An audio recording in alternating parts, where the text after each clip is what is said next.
കൂട്ടുകാരെ, നമ്മുടെ വീട്ടിൽ നിൽക്കുന്ന ചേമ്പ് താള് കൊണ്ട് നമുക്ക് അടിപൊളി ഒരു തീയൽ ഉണ്ടാക്കി നോക്കാലോ. ബാ, നമുക്ക് വീഡിയോയിലേക്ക് പോകാം. അതിനായിട്ട് നമ്മൾ ഒരു ചേമ്പ് താള എടുത്തിട്ട് തൊലി കളഞ്ഞ് ചെറുതായിട്ട് ഇതുപോലെ കട്ട് ചെയ്തെടുക്കണം. ചെറുതായിട്ട് കട്ട് ചെയ്ത് ഇതുപോലെ എടുത്തു കഴിഞ്ഞാൽ പെട്ടെന്ന് വെന്ത് കിട്ടാൻ എളുപ്പമാണ്. ഇത് നമുക്ക് ഉണ്ടാക്കാൻ വേണ്ടി ഒരുപാട് സാധനങ്ങളൊന്നും വേണ്ട. നമ്മുടെ വീട്ടിലുള്ള സാധനങ്ങൾ മാത്രം മതി. കുറച്ച് കൊച്ചുള്ളി, പച്ചമുളക്, ഒരു കിഴങ്ങ്, പുളി, തേങ്ങ, കറിവേപ്പില ഉണ്ടെങ്കിൽ നമുക്കൊരു അടിപൊളി ഒരു തീയൽ ഉണ്ടാക്കിയെടുക്കാം. ഇനി നമുക്ക് തേങ്ങ ഒന്ന് വറുത്തെടുക്കണം. അതിനായിട്ട് നമുക്ക് ചട്ടിയിലേക്ക് തേങ്ങ ഒന്ന് വറുത്തെടുക്കാം. ചട്ടിയിലേക്ക് തേങ്ങ ഇട്ടതിന് ശേഷം ഒന്ന് ഇളക്കി കൊടുക്കാം. ഒന്ന് ചൂടായി കഴിഞ്ഞ് കഴിയുമ്പോൾ നമ്മൾ കുറച്ച് എണ്ണ ഒഴിച്ചു കൊടുക്കാം. എണ്ണ നേരത്തെ ഒഴിക്കേണ്ട ആവശ്യമൊന്നുമില്ല. ഇത് ഒന്ന് തേങ്ങ ചട്ടിയിലിട്ട് ഒന്ന് ഇളക്കി ചൂടായി കഴിഞ്ഞ് കഴിയുമ്പോൾ നമ്മൾ എണ്ണ ഒഴിച്ചു കൊടുത്താൽ മതി. ഇത് എല്ലാവർക്കും വീട്ടിൽ ചെയ്ത് നോക്കാവുന്ന ഒരു അടിപൊളി കറിയാണ്. 10 മിനിറ്റ് കൊണ്ട് കറി ഉണ്ടാക്കിയെടുക്കാവുന്നതാണ്. എല്ലാവരും ചെയ്ത് നോക്കുക. അടിപൊളി കറിയാണിത്. ഇനി നമുക്ക് തേങ്ങ നല്ല രീതിയിൽ ഒന്ന് ഇളക്കി കൊടുക്കാം. ഇളക്കി കൊടുത്ത് കഴിയുമ്പോൾ ഒരു ബ്രൗൺ കളർ വരും. അതുവരെ നമുക്കൊന്ന് ഇളക്കി കൊടുക്കാം. പെട്ടെന്ന് ഉണ്ടാക്കിയെടുക്കാം. ഇത് ആരും മടിക്കണ്ട, എല്ലാവരും ചെയ്ത് നോക്കാം. ഇനി നല്ല രീതിയിൽ മൊരിഞ്ഞ് വരും. ഇത് കണ്ട നല്ല രീതിയിൽ മൊരിഞ്ഞ് കഴിഞ്ഞ് വന്നിട്ടുണ്ട്. ഇനി നമുക്കിതിലേക്ക് ഒരു 3 സ്പൂണ് മല്ലിപ്പൊടി ഇട്ട് കൊടുക്കാം. അടിപൊളി കറിയാണ്, എല്ലാവരും ചെയ്ത് നോക്കാം. അതിനുശേഷം നമുക്കൊരു 3 സ്പൂൺ മുളക് പൊടിയും കൂടി ഇട്ട് കൊടുക്കാം. ഇത് വീട്ടിൽ പെട്ടെന്ന് ചെയ്തെടുക്കാൻ പറ്റിയ ഒരു കറിയാണിത്. എല്ലാവരും ട്രൈ ചെയ്തിട്ട് കമന്റ് ഇടുക. ഓക്കെ, ഇനി നമുക്ക് ഇതൊന്ന് ഇളക്കി കൊടുക്കാം. നല്ല രീതിയിൽ ഒന്ന് മിക്സ് ആയിട്ട് ഇളക്കി കൊടുക്കാം. കണ്ടോ, നല്ല രീതിയിൽ മിക്സ് ആയിട്ടുണ്ട്. ഇത് നല്ല രീതിയിൽ മിക്സ് ആയി വന്നിട്ടുണ്ട്.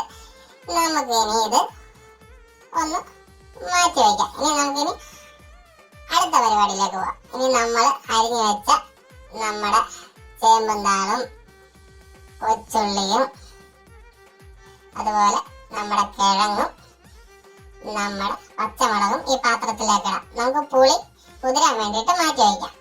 ഇനി ഇതിലേക്ക് നമുക്ക് ഒരു ഗ്ലാസ് വെള്ളം ഒഴിച്ചു കൊടുക്കാം. വെള്ളം നോക്കാം, നിങ്ങളുടെ ആവശ്യത്തിന് ഒഴിച്ചു കൊടുക്കാം. ഇപ്പൊ നമുക്ക് ഒരു ഗ്ലാസ് വെള്ളം ഒഴിക്കാം, പിന്നീട് വേണമെങ്കിൽ വെള്ളം നമുക്ക് ഒഴിക്കാം.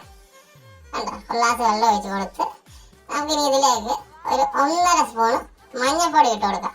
1.5 സ്പൂണ് മഞ്ഞൾപ്പൊടി വേണം. 1 സ്പൂണ് മഞ്ഞൾപ്പൊടി ഇട്ട് കഴിഞ്ഞിട്ട് നമുക്ക് ഇനി ഇടപ്പ് അടച്ച് മാറ്റി വയ്ക്കാം. എന്നിട്ട് നമുക്കിനി ഇതിലേക്ക് ഇനി നമുക്കൊരു സ്പൂൺ ഉപ്പ് കൂടി ഇട്ട് കൊടുക്കാം. ഉപ്പ് ആവശ്യത്തിന് ഇട്ടാൽ മതി. എല്ലാവരും നോക്കുക, ഓരോരുത്തരുടെ ഉപ്പിനനുസരിച്ച് ഇട്ട് കൊടുക്കാം. ഇനി ഇതിലേക്ക് നമുക്ക് കുറച്ച് കറിവേപ്പില ഇട്ട് കൊടുക്കാം. കറിവേപ്പില കുറച്ചുകൂടി ഇട്ട് കൊടുക്കാം. നമുക്കിനി വെള്ളം കുറവായിരുന്നു, നമുക്ക് 1 ഗ്ലാസ് വെള്ളം കൂടെ ഒഴിച്ചു കൊടുക്കാം. ഇനി ഇപ്പൊ നമുക്കിതൊന്ന് നല്ല രീതിയിലൊന്ന് വെന്ത് കിട്ടണം. തിളച്ച് നല്ല രീതിയിലൊന്ന് വെന്ത് കിട്ടണം. ഇനി നമുക്കിത് അടച്ചു വയ്ക്കാം.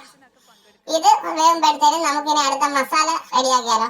നമ്മൾ മുമ്പേ വറുത്ത് വെച്ച തേങ്ങ ചേട്ട ഇവിടെ ഇരിപ്പുണ്ട്. നമുക്ക് ആ തേങ്ങ ചേട്ടനെ എടുത്തിട്ട് നമുക്ക് ജാറിലേക്ക് ഇടാം. വറുത്ത തേങ്ങയാണിത്. തേങ്ങ നമുക്ക് ജാറിലേക്ക് ഇട്ട് ഒന്ന് അരച്ചെടുക്കണം. നമുക്ക് മിക്സിയിലേക്ക് വെച്ച് ഒന്ന് അരച്ചെടുക്കാം. ഇത് പെട്ടെന്ന് ചെയ്തെടുക്കാൻ പറ്റിയ ഒരു അടിപൊളി കറിയാണ് കേട്ടത്. എല്ലാവരും ഒന്ന് വീട്ടിൽ ട്രൈ ചെയ്ത് നോക്കുക. കറികളൊന്നും ഇല്ലാത്ത സമയത്ത് നമുക്കിത് പെട്ടെന്ന് ചെയ്ത് നോക്കാം. കണ്ട, നല്ല നമുക്കിത് തുറന്നു നോക്കാം. കണ്ട, നല്ലപോലെ അരിഞ്ഞു കിട്ടിയിട്ടുണ്ട്. ഇതുപോലെ അരിഞ്ഞു കിട്ടണം. ഇത് സ്പൂൺ ഇട്ടൊന്ന് ഇളക്കി നോക്കാം. കണ്ട, എല്ലായിടവും അരിഞ്ഞു കിട്ടിയിട്ടുണ്ട്. കണ്ട, നല്ല രീതിയിൽ ഇത് അരഞ്ഞ് നല്ല മിക്സ് ആയിട്ടുണ്ട്. കണ്ട, ഇനി നമുക്ക് നമ്മുടെ കറി ഒന്ന് നോക്കാം. കണ്ട, കറിക്കുട്ടൻ നല്ല രീതിയിൽ തിളച്ച് വെന്ത് വെള്ളം വറ്റി.